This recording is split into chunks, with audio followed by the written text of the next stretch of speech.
శ్రీరామ నవమి రోజున ఆంధ్రప్రదేశ్ ఆకవీడు రామాలయానికి వెళ్ళినటువంటి రఘురామకృష్ణరాజు గారి మీద, అదేవిధంగా జన సైనికుల మీద, బీజేపీ కార్యకర్తలు, కూటమి కార్యకర్తల మీద జరిగినటువంటి దాడికి వెనకాల ఎవరున్నారు, ఎందుకు దాడి జరిగిందనేది ఆ ఆకువీడు ప్రాంతానికి చెందినటువంటి దర్శి శ్రీనివాసరావు అనే వ్యక్తి ఆయన మాటల్లో అయితే చెప్పడం జరిగింది. నిజంగా ఒక శ్రీరామనవమి రోజున అంత పెద్ద ఘటన జరగడం దారుణంగా ఈ యొక్క ఎవరైతే రఘురామకృష్ణరాజు గారితో పాటు వెళ్ళినటువంటి జన సైనికుల మీద తీవ్రమైన దాడి చేయడం నిజంగా అందరినీ కలిసివేసింది. ఇప్పటికే ఈ ఘటన మీద పవన్ కళ్యాణ్ గారు, చంద్రబాబు గారు స్పందించడం జరిగింది. ఈ ఘటనకు సంబంధించి 50 మందికి పైన వారి మీద కేసులు కూడా నమోదు చేయడం జరిగింది. సో ఇక్కడ ఆ ప్రాంతానికి చెందినటువంటి దర్శి శ్రీనివాసరావు గారు ఆ దాడిలో ఎవరెవరున్నారు, దీని వెనకాల సూత్రధారులు ఎవరు, వాళ్ళ పేర్లతో సహా ఆయన చెప్పడం జరిగింది. నిజంగా ఆయన చెప్పినప్పుడు ఆ యొక్క ఆధారాన్ని సేకరించి వారి మీద కఠినమైన చర్యలు తీసుకోవాలి.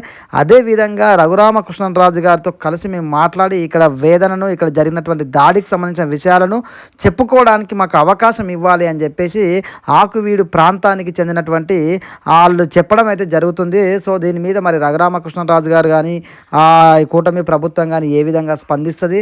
ఆల్రెడీ కేసులు అయితే నమోదు చేశారు. ఒక్కసారి మిస్టేక్ చేసి ఆ తర్వాత వివరణ ఇస్తామంటే ఆ వివరణ కూడా వినాల్సిన అవసరం ఉంది. ఎందుకంటే ఇలాంటి సంఘటనలు జరిగినప్పుడే మనం ఖచ్చితంగా ఈ చర్యలు తీసుకోవాల్సి ఉంటుంది. దాంతోపాటు వాళ్ళ వివరణ విని మరొకసారి ఇలాంటి ఘటన జరగకుండా చూడాల్సిన అవసరం ఉంటుంది. ఆల్రెడీ రఘురామకృష్ణరాజు గారు చెప్పడం జరిగింది, ఖచ్చితంగా అదే ప్రాంతంలో రామాలయం కట్టి తీరుతామని రఘురామకృష్ణరాజు గారు అయితే స్పష్టంగా చెప్పడం జరిగింది.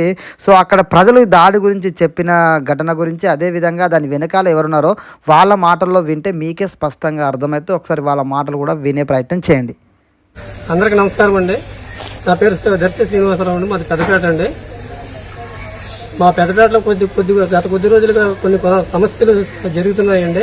అది సమస్యలకు పరిష్కారం ఎమ్మెల్యే గారు చూపించారని, ఎమ్మెల్యే గారికి అపాయింట్మెంట్ ఇస్తారని మాకు ముందుగా మమ్మల్ని ఎమ్మెల్యే గారి దగ్గర తీసుకెళ్లి మీరంతా కలిసి మాకు ఎమ్మెల్యే గారి దగ్గర ప్రాధాయపడినట్టుగా మమ్మల్ని సహకరిస్తారని కోరుకుంటున్నామండి. బయట వారు వచ్చి మమ్మల్ని రెచ్చగొట్టడం వల్ల, మా వాళ్ళని రెచ్చగొట్టడం వల్ల గొడవ అయితే జరిగింది. కానివ్వండి, రాజేష్ ఖన్నా గారు, ఇస్మాయిల్ గారు, మీసాల ఆయన పేరు నాకు అయితే తెలియదండి, మీసాల ఆయన కలిపిండి మా సంఘస్థులందరూ కొద్దిగా రెచ్చగొట్టారండి. బయట వాళ్ళని ఎవరిని కూడా మా సంఘంలోకి రానివ్వకుండా చూసుకుంటామండి ఇక్కడి నుంచి. కాబట్టి మా సంఘస్థులకి, మా పెద్దలకి ఎమ్మెల్యే గారు ఒక అపాయింట్మెంట్ ఇచ్చి మమ్మల్ని కరుణిస్తారని కోరుకుంటున్నామండి.